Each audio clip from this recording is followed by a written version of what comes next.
Do Iranian citizens overwhelmingly oppose their government? Well, this is a poll that might make you think so, but I have some doubts. The poll says that an overwhelming majority of Iranians, 89%, support democracy, and also that a significant majority of Iranians, around 70%, oppose the continuation of the Islamic Republic. However, the poll has a problem, which is it doesn't demographically represent the people of Iran. So among poll respondents, there's 77% male, 23% female. Of course, the country generally is more like 50-50. The poll respondents are overwhelmingly urban, 94% to 6% urban-rural, whereas the true value in the country is more like 80-20.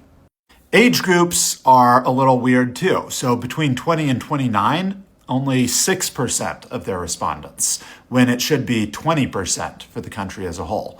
University educated versus not is just backwards. They have 71% university educated compared to 29% not, and in the actual population, that's flipped. So the fact that the demographics of the poll respondents are so different from the demographics of the country should make us a little bit suspicious that something is happening.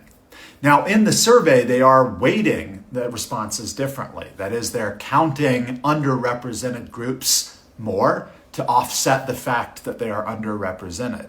But this is not guaranteed to correct the issue. For example, suppose that we are interested in gay marriage, and we know that this is a politically sensitive topic, so we're going to poll people and ask, do you support gay marriage, yes or no, and what political party are you, Republican or Democrat? Well, if we conduct our poll at a gay nightclub, we may have a very biased result or a very biased sample. We may find that 80% of our respondents are Democrat and only 20% are Republican. And we might find that there is high support for gay marriage among both Democrats and Republicans. So then when we apply some weighting to make Republican responses count 4 times as much, we would not correct the issue. In other words, because of how we collected the data, we've collected it with this bias, and no amount of statistical weighting or statistical manipulation or whatever could get us the true value. We can't collect answers from a certain population and then do some kind of statistical alchemy to get answers that represent a totally different population. Here's another example. Let's say we have a town of 1,000 people, 500 men, 500 women, and we're going to survey 100 people in this 1,000-person town. And our survey is going to be, we give them a list of colors, and we say, how many of these color terms do you recognize? It could be weird colors like chartreuse or something.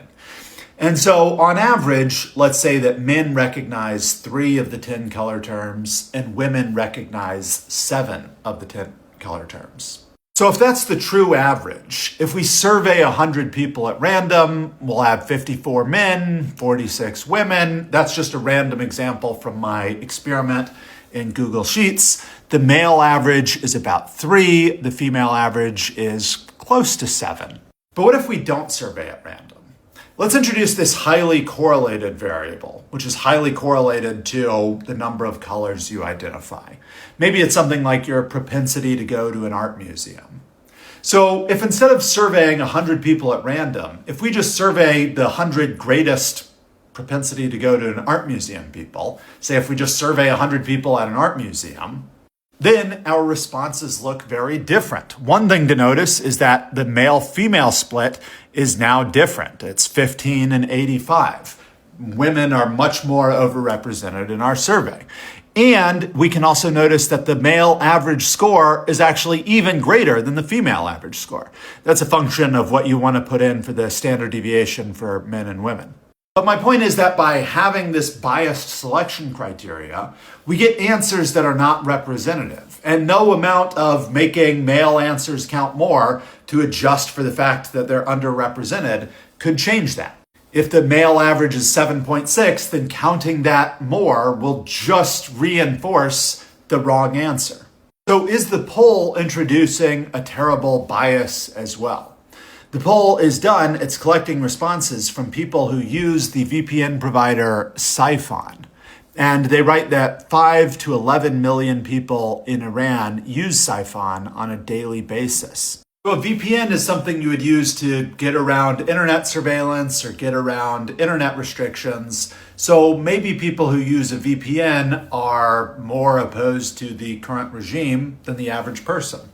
Although also, maybe not. Later on, they write 84% of internet users in Iran use censorship circumvention tools, which I think would include a VPN. Here we see which form of political system do you prefer. In black is the Islamic Republic.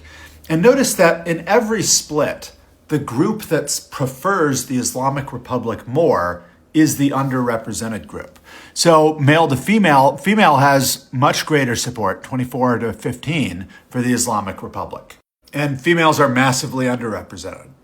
University to non-university has greater support for the Islamic Republic, and they're underrepresented. Urban, rural has much greater support for the Islamic Republic, and they're underrepresented. And okay, that pattern is not perfectly true. It looks like 20 to 29-year-old, they do have more than 50 plus, but they're a little bit less than 30 to 49. And 20 to 29 is the underrepresented group here.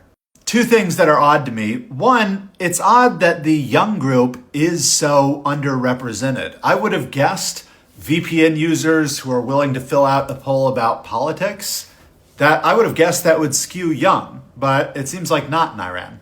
And second, I was surprised that women have much greater support for the Islamic Republic than men. Just intuitively, I wouldn't have expected that.